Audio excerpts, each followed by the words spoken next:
horrifying scene in Charlottesville as this... We condemn this egregious display of hatred, bigotry, and violence on many sides. I think the president nailed it.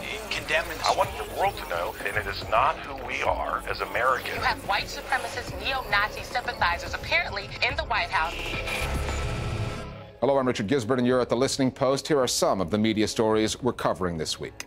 What to make of Donald Trump's view of white supremacy in the United States of America. It depends what day it is, what channel you watch, and which website you favor. The government in Iran distrusts the BBC. The one in Iraq doesn't like certain kinds of political humor.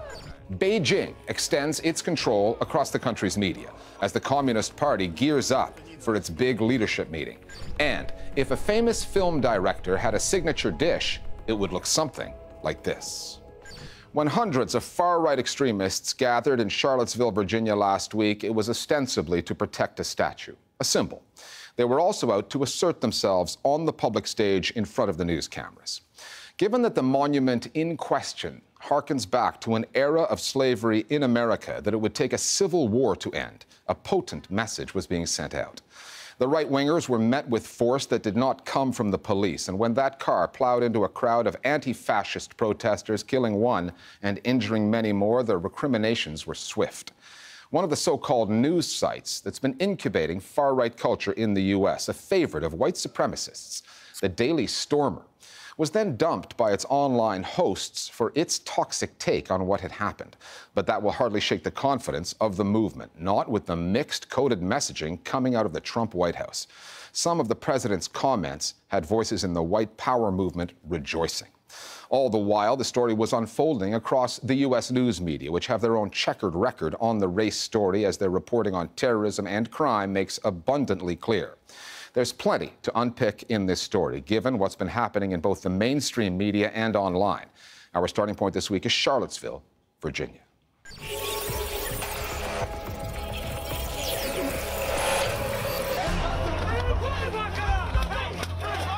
When the images came out of Virginia showing fighting on the streets, white supremacists on one side, those out to stop them on the other,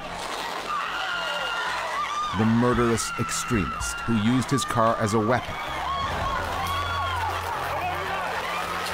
Attention quickly swung onto the president for what would prove to be just the first act in a four-act play on the morality of what happened in Charlottesville.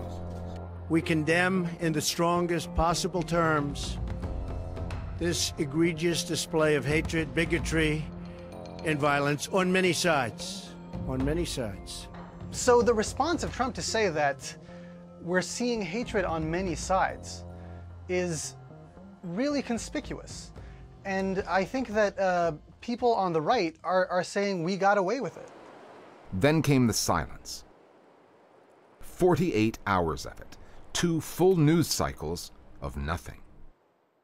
Everyone heard that silence as an unwillingness to call out white supremacy and Nazism by name. I think that the neo-Nazis heard it that way. I think that the far left heard it that way.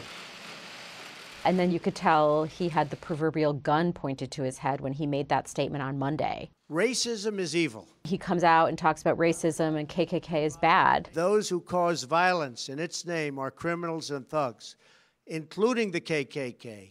And then we saw the unvarnished, the unfiltered Trump. And you had some very bad people in that group. But you also had people that were very fine people. There's no other way of interpreting that than the president had the white supremacists back. The key word there is interpreting. Like many politicians, Donald Trump leaves much open to interpretation. And for all his bluntness, all the hectic late-night tweeting, Trump is more skilled at using coded messaging, what's known as dog whistling, than he gets credit for. And it all started with his campaign slogan, "Make America Great Again." It seems benign, but many read it as a rallying cry for a return to a different America, a whiter one. Dog whistle politics is just that, an attempt to convey racialized sentiments without using actual racialized language. Many presidents have used this language. Reagan used strapping young bucks.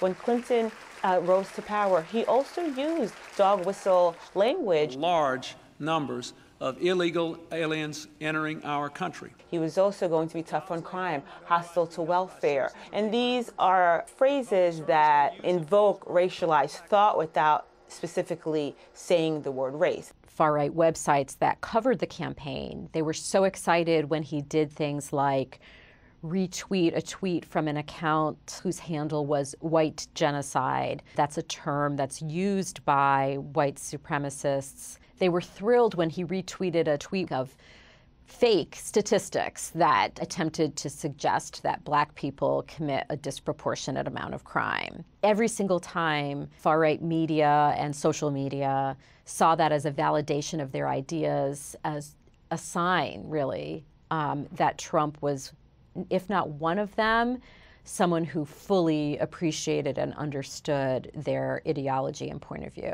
This is actually what a lot of alt-right people mean by signaling and counter-signaling. He's very good at this, having some plausible deniability. What I'm trying to get at is... Yeah, I didn't say that, Bill. Right, I didn't say that. Look, all I did was make this statement. I wouldn't mind doing it, but... You'll often hear him say, well, a lot of people say so-and-so, but he won't come out and say it. So those things I would consider dog whistles. One of the reasons these coded dog whistles are so effective is because while they reach the extremists that they're targeted towards, they kind of escape detection by most people.